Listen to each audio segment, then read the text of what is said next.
All right, so most of it happened off the record. All right, so I once again complained about the fact that the DA would not make photocopies of the police reports for me. And I told that to the judge, and the judge wasn't happy, but he said, well, are you going to make a motion to have the judge direct the DA to make photocopies?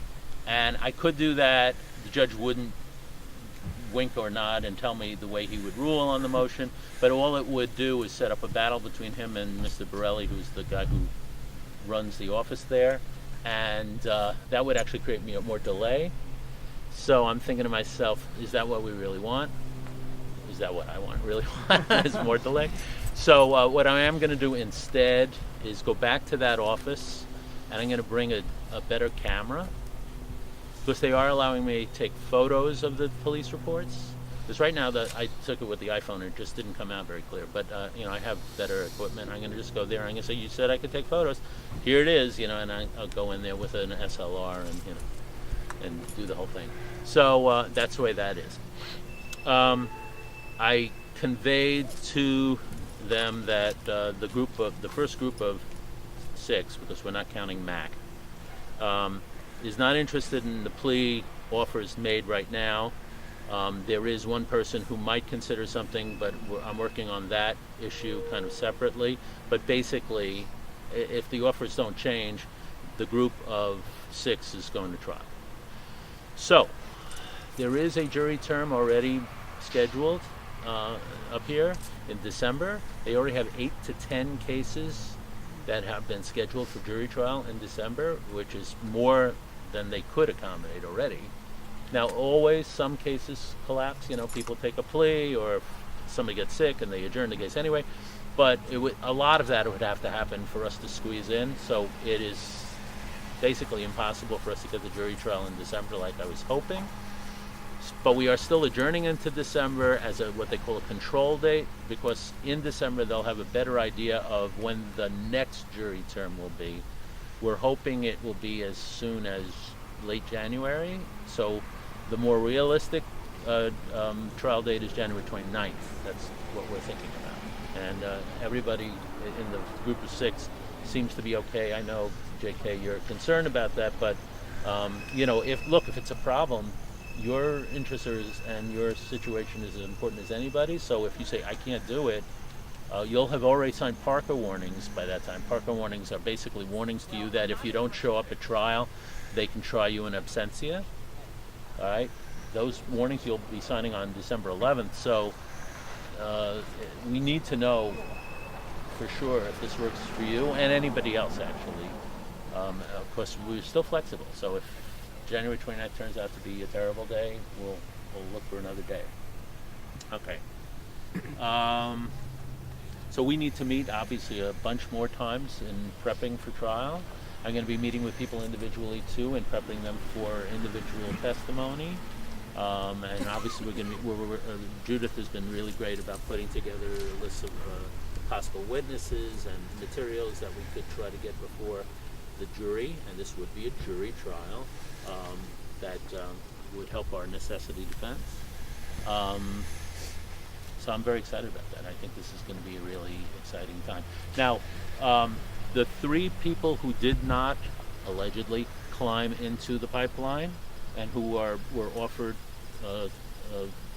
pleas to violations, it is possible that the misdemeanor charges will be dismissed against them in order to deny you a jury trial, but you will still be tried at the same time as the group that is getting a jury trial, and under those circumstances, it'll be weird, but the jury will be determining the guilt or innocence of the pipeline crawlers, the 3 people who remain, other than Mac, and the judge will be ruling on the guilt or innocence of the 3 people who did not crawl in.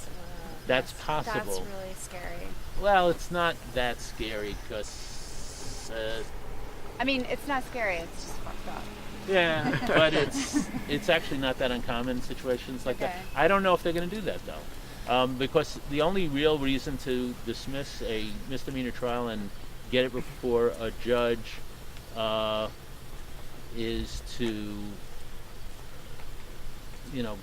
basically better control the result, but this would only better control a small part of the result, and it would also be very embarrassing to them if the pipeline crawlers get acquitted and the people who didn't crawl in the pipeline get convicted. That would be very embarrassing to the judge, and it would be embarrassing just for the system. I mean, it would, in a way, expose the system in a very bizarre way. I'm going to try to get the DA to think about that, as something that would not sit well with the newspapers and the community. So that's the first group. Any questions about the first group? So it's all the cases are adjourned till December 11th. The second group, that's the group from November of last year. That's Leah, Sierra, Kevin, and Alexandra. There is an offer to plead guilty to trespass as a violation with a sentence of 25 hours of community service. That community served 25 hours cannot be environmental activism. So we're going to have to work out what that would mean. The four are considering it. They have basically till the 11th of December to decide to take it or not. I'll try to work out all the kinks in terms of what kind of community service that would mean. It would also, the community service is a condition of a conditional discharge. And conditional discharge is a year's sentence of stay out of trouble. So it's not like you finish the community service and the sentence is over. In essence, the sentence lasts a year from the plea, and it just means stay out of trouble, meaning don't get rearrested. That doesn't necessarily mean don't do direct action and activism. It just means try not to get rearrested, which is not... Well, it doesn't say that, right? The conditional discharge isn't going to say in this jurisdiction. As a practical matter, they wouldn't know about stuff that would happen elsewhere. But, the conditional discharge has a broader scope than Westchester County. So that's been adjourned until the 11th of December, and you guys need to think about it. And, it's people's individual decisions, but I know you're all, in solidarity thinking about the movement, the mission, the organization, everybody. And you have to find the proper balance, obviously, between your own personal situation and whether you just want to move on and not keep coming up here, or what other people are doing and the extent to which that's important to you. And there's no further negotiation about this. Oh, sure there is. There's always further back negotiation. and say, not 1 year of not getting in trouble and 10 hours of community service, or No. I'd be fine with. There's always time for. I don't even call it plea negotiation. I call it plea advocacy. But in order for me to move them, to have a shot at moving them down in the offer, I need to have, I guess, an argument. All right. So, for instance, what did the Montrose 9 get? We got 5 hours of community service. And that's after trial. That was after trial. And that was a violation, and this would be a violation. Right. So that's an argument by itself. Yeah. Right? Is that those folks went to trial and got convicted of disorderly conduct, and they got 5 hours of community service, and you're asking for 25 hours for a group that's pleading guilty? Yeah. That's a great argument. And they want to get us off the docket. I mean, that's... Right. Well, but that's leverage. That's not an argument. But that's the leverage. They just want to get rid of us. I understand that. I'm just saying that that's already there. They know about that. I know, but if we... Right. I can make it more express, but I'm talking about an argument that isn't already there out there. And that argument about what Judge McCarthy after a trial did is really a great argument. Yeah. That's like an equal protection. 25 hours. It's equal protection. Ridiculous. Argument, It's like okay. stupid. So, and then the group of 12, Garrett being the representative. Go Garrett! The local representative of the Mississippi Protectors. So the people are offering nothing right now to that group officially.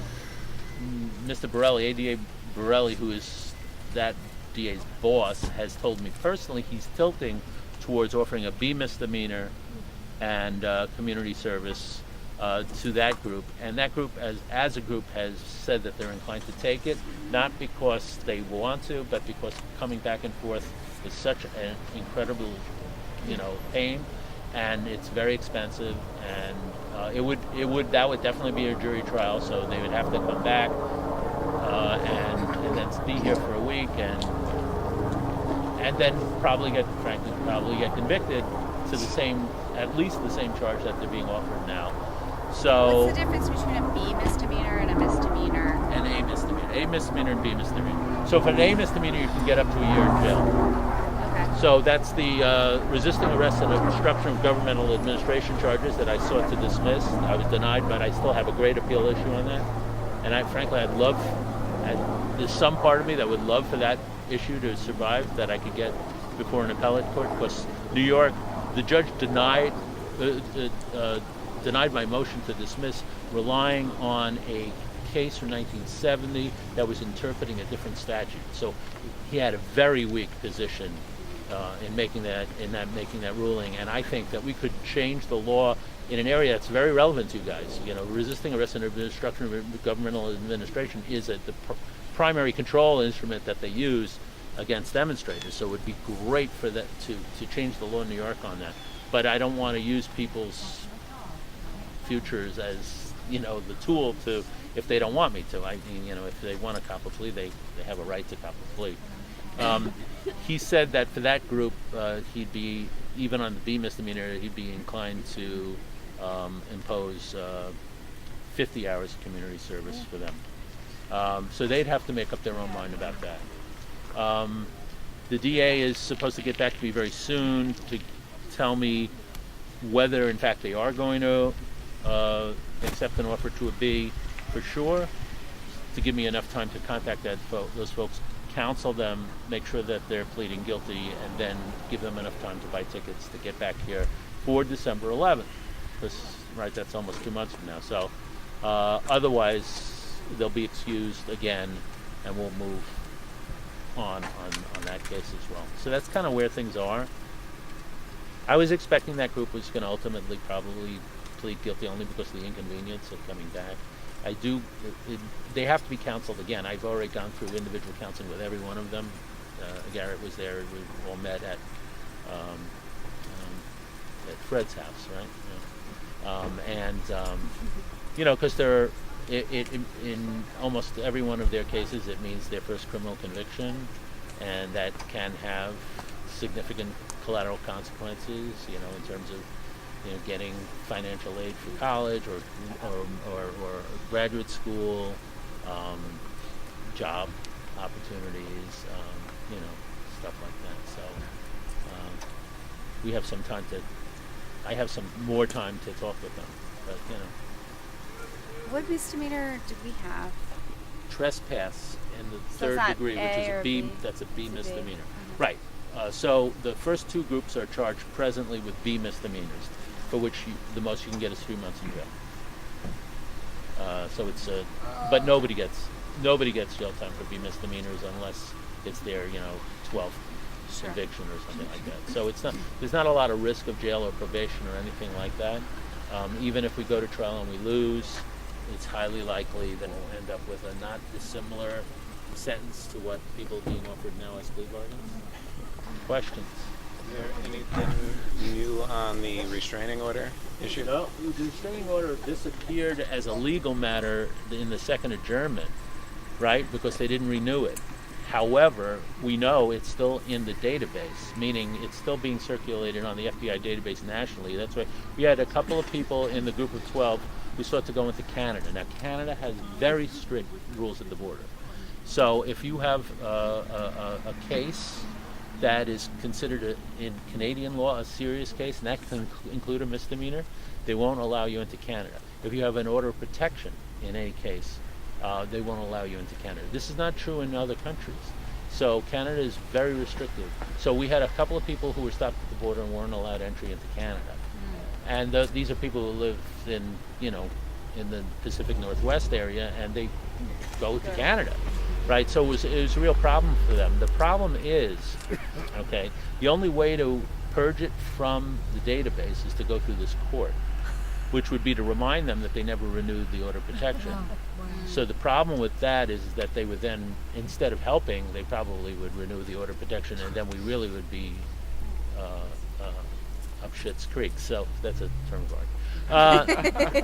So we have 2 people in the group of 12 who are going abroad, but they're not going to Canada. One of them is going to Eastern Europe, and the other one, it looks like, is going to Central America. And apparently they're not going to have a problem. Right. Partly because the country where one of them is going doesn't keep track of American criminal stuff, and neither does the country in Central America. So they don't even know about what's going on here. So I couldn't go to Canada, or is that? No, you see, that's interesting. I don't think that'll. If you're being charged. Yeah, I think it's only for the group of 12 that they're going to have a problem. You would have a problem because you're being charged with a B misdemeanor, non-violent, not a serious crime, and no order of protection. So I don't think you'll have a problem going to Canada. I can't be sure. One way to find out. There's one way to find out. Right. But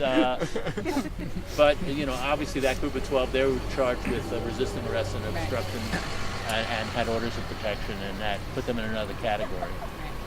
But you can go on the website, the Canadian website, about it, and they tell you that they're very strict at the border. I mean, that's just the way they are. We're so much more enlightened. Oh yeah, we are. We certainly are. Questions?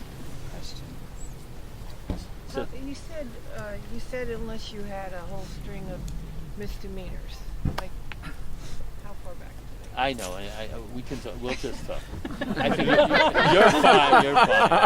You're fine.